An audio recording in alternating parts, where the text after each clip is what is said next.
mon update solo. Et je sais pas si vous avez déjà remarqué en espace de 10 secondes de vidéo, mais oui, j'ai encore modifié l'organisation de ma bibliothèque. Donc une personne avait remarqué, bon après je l'avais déjà montré sur Insta, mais une personne avait remarqué que j'avais des nouvelles bibliothèques. Donc en effet, avant je filmais de l'autre côté de ma chambre, maintenant je suis ici. Donc là il y a ma porte, et avant j'étais en face de ma porte. Et donc celle-ci c'était ma bibliothèque que j'avais, et à côté il y avait une petite bibliothèque, et maintenant ce sont deux grandes bibliothèques. Donc voilà, je suis super contente, et j'avais rangé celle-ci par couleur. Et hier j'ai eu un... en fait ça me convenait pas, je trouvais que j'avais pas assez de chaque couleur pour faire genre couleur comme ça. Et du coup j'ai tout modifié, j'ai fait par maison d'édition et j'en suis hyper satisfaite parce que du coup on voit à quel point j'ai beaucoup d'Hugo roman et j'adore ça. Donc je suis trop contente. Et là j'ai juste modifié les divergentes et les after parce que je trouve que les after en vidéo ça fait beaucoup plus sympa avec à côté. Dites-moi en commentaire si vous voulez que je fasse un bookshelf tour, peut-être que je vous en ferai un maintenant que j'ai 4 bibliothèques. Donc voilà, peut-être que je vous en ferai un s'il y a des oui en commentaire. Seulement s'il y a des oui.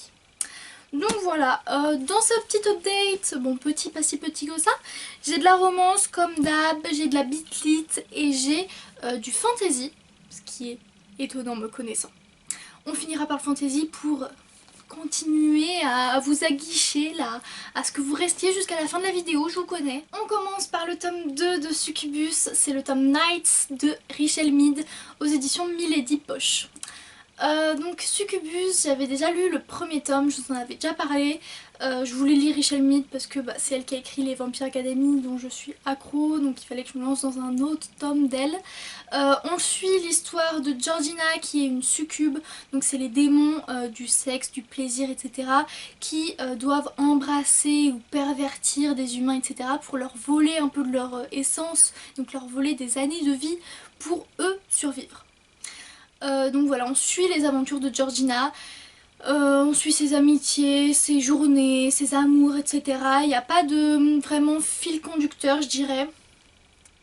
Pas vraiment. C'est juste on suit un peu sa vie, ses péripéties, ce qui se passe, etc. Donc évidemment il y a de l'action, etc. Mais c'est pas comme les Harley Davidson ou Rebecca Keane où il y a des enquêtes policières. C'est un peu plus différent. Pour mon avis, j'ai trouvé que ce tome-ci était un petit peu moins captivant que le premier, un petit peu moins intéressant, un petit peu moins bien. Même si c'était quand même captivant, même si les pages j'étais obligée de les tourner, même si j'étais absorbée par l'histoire, c'était un petit peu moins bien que le premier tome. Surtout dû au fait qu'il y avait moins d'action. Voilà, donc il y a eu moins d'action, moins de péripéties on va dire, donc forcément j'ai un petit peu moins aimé. Il y a des choses qui m'ont dérangée comme la romance qui m'a un petit peu titillée cette fois-ci alors que je l'avais beaucoup aimé dans le premier tome. L'héroïne aussi m'a quelque peu déçue pour certaines de ses décisions. Donc forcément si je suis pas d'accord avec elle, j'aime un peu moins ce tome. Mais même si il était moins bien, il en reste super addictif et vraiment une très bonne lecture. Mais c'est vrai que j'espère que je serai un peu plus en harmonie avec l'héroïne dans le troisième tome. J'espère, enfin je pense bientôt l'acheter si je l'ai pas à Noël. Donc là il me manque de fêter un ou deux Noël avec ma famille parce que du coup on en a séparé en plusieurs pour qu'avec notre ami le Corona ça passe. Donc il me manque un ou deux Noël, j'espère avoir le troisième tome mais je suis pas sûre du tout. Donc sinon je me l'achèterai de toute façon sur Momox à 4 € et puis voilà. Pour continuer avec le Bitlit, donc j'ai lu Rebecca Keane tome 4 Ancestral de Cassandra O'Donnell. Aux éditions j'ai lu. Donc Rebecca Keane, je vous en ai parlé plein de fois, c'est surtout que en ce moment je vous ai fait des petites vidéos à part comme celle où j'ai trop envie de lire les suites que je vous mets juste ici. Comme la vidéo, qu'est-ce que j'ai sorti récemment? Oui, sur mon bilan challenge cocooning automnal, donc tous les livres que j'ai lus, etc. Pareil, juste ici pour voir si j'ai réussi mon challenge, combien de livres j'ai lus en la saison d'automne. Donc je vous ai parlé de ce tome-ci. Rebecca Keane, c'est une sorcière de guerre très très forte qui a eu une fille avec un vampire, donc un peu ses ennemis. Avec les démons c'est totalement ses ennemis. Donc elle a eu un enfant avec un vampire et du coup elle s'est faite renier, jeter par sa famille et du coup elle voyage un peu pendant la guerre êtres surnaturels avec sa fille et elle a sa meilleure amie, une louve. Et du coup elle arrive dans une nouvelle ville et il se trouve qu'il y a des meurtres etc, d'espèces surnaturelles et elle se retrouve un peu prise dans tout ça à faire l'enquêtrice. Et du coup cette série c'est beaucoup d'enquêtes policières, à chaque fois il y en a une nouvelle, une par tome. On a de l'amitié, de la romance, on a un peu de tout. Je vais trouver dans ce tome-ci un défaut que j'ai déjà trouvé dans d'autres tomes et je pense que c'est celui qui m'exaspère le plus, c'est la romance et le fait qu'elle ait ce côté surnaturel, extraordinaire avec plein d'hommes. Mais à chaque fois c'est un truc extraordinaire mais à une espèce différente, avec un loup-garou, avec un démon, avec un vampire. C'est bon, calme-toi, hein, Ginette. Non vraiment il y a trop de oh on a ce lien spécial qui nous lie, c'est tellement rare, comment c'est possible? Sauf qu'elle en a 4. Non non non non. Enfin je dis 4, j'ai pas calculé, mais à peu près 4. Et vraiment ce truc ça me rend folle, genre je trouve que ça veut faire trop et du coup ça rend le livre moins bien. Donc c'est vraiment le plus gros défaut que je puisse lui trouver. J'ai également fait une petite erreur, j'aurais dû le lire tout de suite après le tome 3. Autant chaque tome on s'en fiche un peu de les lire les uns après les autres, autant le tome 3 et le tome 4 il faut les lire d'affilée, sinon tu vas rien piger. Parce que là, tu commences avec tout de suite t'as une guerre qui va arriver, une grosse bataille etc qui dure, asseyez-vous bien, 100 pages, 100 pages, les 100 premières pages c'est sur une putain de guerre, donc forcément ça m'a grave ennuyée, j'étais pas du tout dedans, donc j'ai eu beaucoup de mal au début à le lire. Ce qui m'est pas arrivé avec d'autres tomes, donc ça fait quand même 12 chapitres à peu près, 11 chapitres peut-être, et vraiment ça c'était pas cool du tout. Mais une fois que j'ai dépassé ça, je crois que je l'ai lu d'une traite. Genre littéralement j'ai lu 300 pages d'une traite et puis j'ai fini le livre et ça j'ai trop kiffé. Donc ouais, une fois qu'on a passé ces 100 pages, ça devient beaucoup plus... On revient un peu à la normale, à la Rebecca Keane normale avec les moments drôles etc. Elle a toujours son côté badass, son côté genre dur à cuire qui me fait rire, même si on voit en effet, on en parle dans Samsi, qu'elle s'est un peu ramollie dans le sens où elle est un peu plus sentimentale et c'est un peu ça qu'on aime, les personnages qui s'accrochent à d'autres etc. et ça c'est trop bien. Et dernière petite chose, j'ai remarqué dans ce tome-ci, je m'en étais pas rendu compte avant donc il m'a quand même fallu 4 tomes, qu'en fait à chaque fois qu'il y avait une scène de sexe, ah oui parce qu'il y en a, oublié de vous dire, à chaque fois qu'il y avait une scène de sexe, je la passais. C'est bizarre hein, je sais pas pourquoi. Mais ouais je la passais. À chaque fois ça... Je sais pas, c'est pas mal écrit ou quoi que ce soit mais je les trouve pas top. Du coup ouais à chaque fois je les passe. Il n'y en a pas beaucoup, hein, peut-être 2 par livre. Mais voilà, si ça peut vous influencer. Je crois que j'en ai tout dit, donc ce tome-ci je pense que c'est celui qui m'a le moins plu des 4. Mais j'aime toujours autant cette série et évidemment je continuerai jusqu'à sa fin. J'ai lu À huis clos de Jennifer L. Armentrout, donc c'est le tome 1 d'une série avec des personnages différents je crois à chaque fois. Je vous mets de toute façon en barre d'infos le nom de la série parce que je n'en souviens plus du tout. Mais voilà, et donc c'est aux éditions J'ai lu. Ce roman qui est quand même très court je trouve, oh ça va en fait, il fait très fin mais il fait 340 pages. Donc c'est drôle parce que je l'ai lu et j'avais totalement oublié que je l'avais lu, comme quoi il m'a pas vraiment marqué.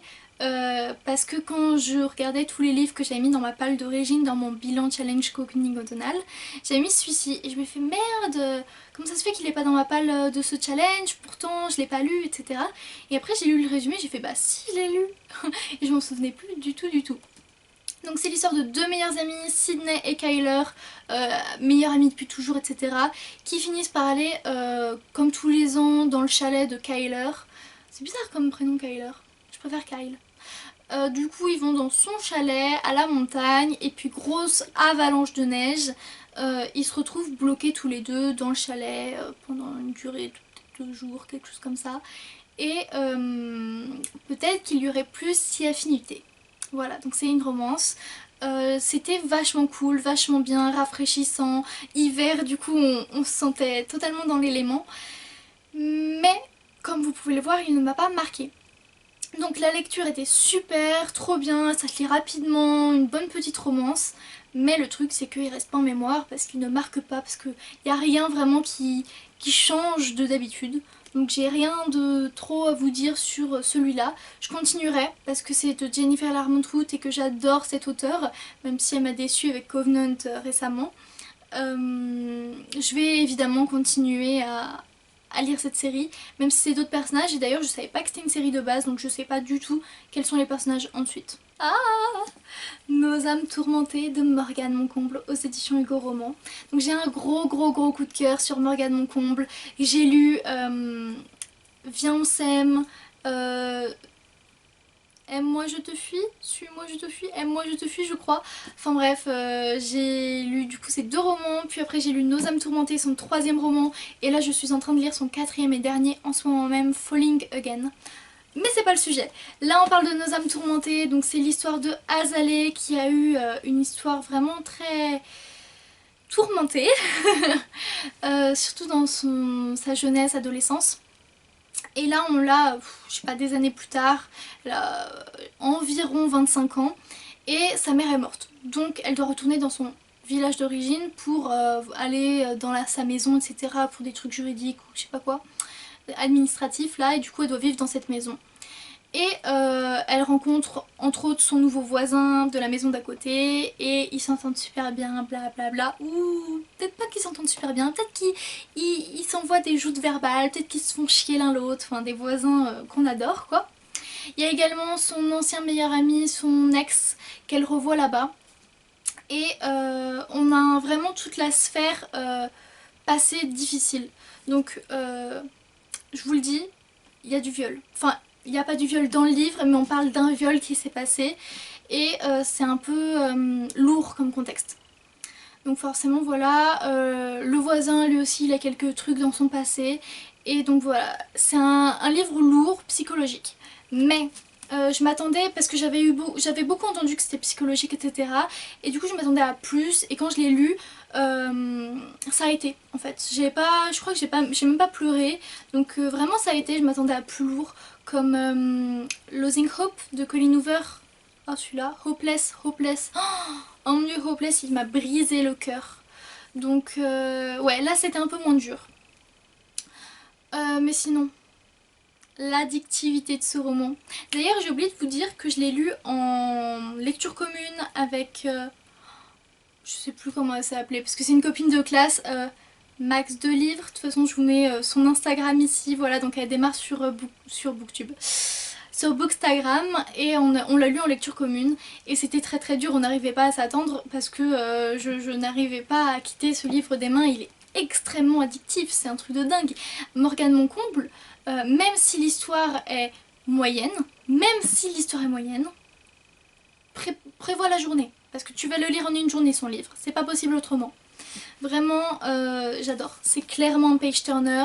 J'ai adoré les personnages, j'ai adoré la profondeur des personnages, j'ai adoré l'amitié, l'amour, l'humour, j'ai tout aimé. Juste je m'attendais du coup à quelque chose de plus profond, niveau psychologique quelque chose de plus dur, et ça a été. Donc j'en suis plutôt contente parce que qui aime pleurer?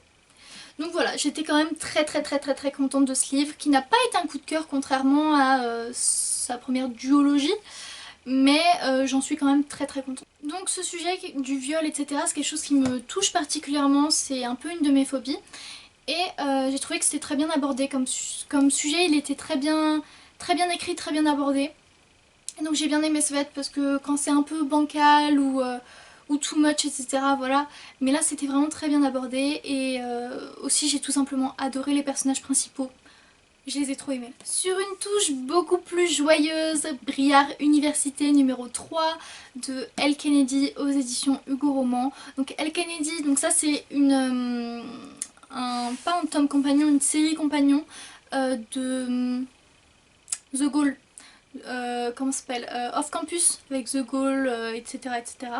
Donc j'avais trop aimé la première série, un petit peu moins les Prières Université, donc il y en a que 3, je sais pas si c'est fini ou pas, mais il y en a que 3 et là c'est le 3e, et vraiment j'aime trop. Là à chaque fois ce sont des personnages différents, une romance différente, et là c'est Hunter qui veut plus avoir de petite amie parce que ça s'est mal passé dans le 2e tome. donc c'était pas le personnage principal mais on connaît l'histoire, ça s'est mal passé parce que du coup à cause de lui, parce qu'il avait couché avec une meuf, il y avait eu, ils ont perdu le match ou quelque chose comme ça, et du coup il s'est mis en tête je veux plus avoir de petite amie. Sauf qu'il rencontre un peu la meuf parfaite qui est en couple et ils deviennent amis. De toute façon il veut plus avoir de copine, ça fait bientôt 1 an, il s'est fixé 1 an comme but et voilà, et du coup c'est une trop bonne romance parce que du coup ils deviennent super amis. J'arrête pas de dire du coup, je le sais. Mettez en commentaire si vous trouvez que je dis beaucoup trop du coup et que c'est chiant, j'essaierai de me retenir dans les prochaines vidéos. Donc, ça marche donc. Donc, oh, il est tout seul mon livre, j'ai dû le faire tomber. Donc c'est un peu cocasse comme situation parce que elle a un copain, ils deviennent meilleurs, enfin pas meilleurs amis mais des amis très proches, fusionnels, etc. Ils s'attirent l'un l'autre, mais elle a un copain, lui il veut pas sortir avec de meufs parce que c'est le hockey le plus important. Et vraiment on a une amitié super forte, super mignonne, etc. C'est vraiment genre, les brières université ils sont super légers, super mignons, ça se lit rapidement, sans prise de tête, ils sont vraiment genre trop bien. Et pour finir ce chef-d'œuvre que vous avez certainement déjà vu plein de fois sur Booktube, Bookstagram, etc. Une braise sous la cendre de Sabaa Tahir aux éditions PKJ. Que dire de ce roman? Ce roman, mais oh, c'est pas mon style de prédilection, c'est de la fantaisie, mais pourtant, mais ce roman, mais le coup de cœur que j'ai eu, incroyable. Donc on est dans un univers où il y a les érudits, où il y a les martiaux qui sont un peu l'armée, et les érudits, les érudits se font un peu asservir, même plus qu'un peu, par les martiaux parce qu'il y a eu une guerre, ils l'ont perdu, etc. Donc on a 2 points de vue, on alterne dans ce roman, un d'une érudite, un d'un martiaux. Je vous ai déjà présenté ce livre plusieurs fois dans 2 vidéos différentes, mais là je vous donne enfin mon avis, j'ai trop aimé. Donc Leia, il me semble, je crois que c'est ça, Leia, ouais Leia, qui est une érudite, elle voit dans le début de son roman sa famille se faire tuer sous ses yeux et son frère se faire capturer, et elle décide d'aller voir la résistance pour essayer de le faire libérer parce que eux peut-être qu'ils pourront l'aider. De l'autre côté on a, comment il s'appelle ? Elias qui a presque fini sa formation pour devenir du coup membre de l'armée, etc. Super haut placé, blablabla. Et il a prévu de s'enfuir parce qu'il supporte pas la moralité, etc. de tous ces gens. Du coup il veut s'enfuir parce qu'il supporte pas de leur appartenir. Et donc on alterne, etc. Peut-être qu'ils vont se croiser, peut-être pas, etc. Il y a un peu de romance, donc forcément moi c'est bon, il suffisait qu'il y ait sa pomplaire. C'est aussi tout l'univers qu'on découvre, le fait que ce soit dur par moments, le fait qu'on ait de l'aventure, de l'amitié un peu, même si c'est compliqué dans ce monde d'avoir de l'amitié. C'était vraiment un super tome, avec un peu de tout. Il y avait des mots que je connaissais pas, mais j'ai bien aimé, ça m'a permis de découvrir. Moi dans la fantasy c'est un peu ce qui me dérange beaucoup, c'est qu'il y ait trop de mots que je connaisse pas, et ça m'énerve. Mais là vraiment c'était très raisonnable, donc ça m'a plu. Ça m'a un peu changé de lire un peu de fantasy, mais c'est pas trop fantasy, genre Seigneur des Anneaux, donc j'ai bien aimé. C'était de la fantasy soft on va dire. Et ce que j'ai adoré également, ce sont les 2 points de vue qui te font voir des choses très différentes, qui te font vraiment voir 2 points de vue d'une situation, et ça j'ai trop aimé, et c'est ce qui a rendu ce livre incroyable, un coup de cœur, un livre page turner que tu lis très rapidement, qui te fait avoir envie de lire la suite, même si je me souviens plus si ça se finit en cliffhanger, mais je me souviens qu'il me fallait trop la suite après. Et du coup j'ai eu les 2 tomes suivants à Noël, donc je suis trop contente, j'ai eu tome 2 et tome 3. Et je crois que le tome 4 sort dans pas si longtemps que ça, donc j'ai trop hâte. Voilà, c'en est fini pour cet update, j'espère qu'il vous aura plu. Si vous avez quoi que ce soit à me dire sur quelque chose que j'ai dit, sur vos lectures en cours, si vous avez lu les livres dont j'ai parlé, je vous en prie, dites-moi tout en commentaire. En attendant, je vous souhaite de joyeuses lectures. Mettez un petit pouce en l'air et un commentaire, et je vous dis à bientôt. Ciao!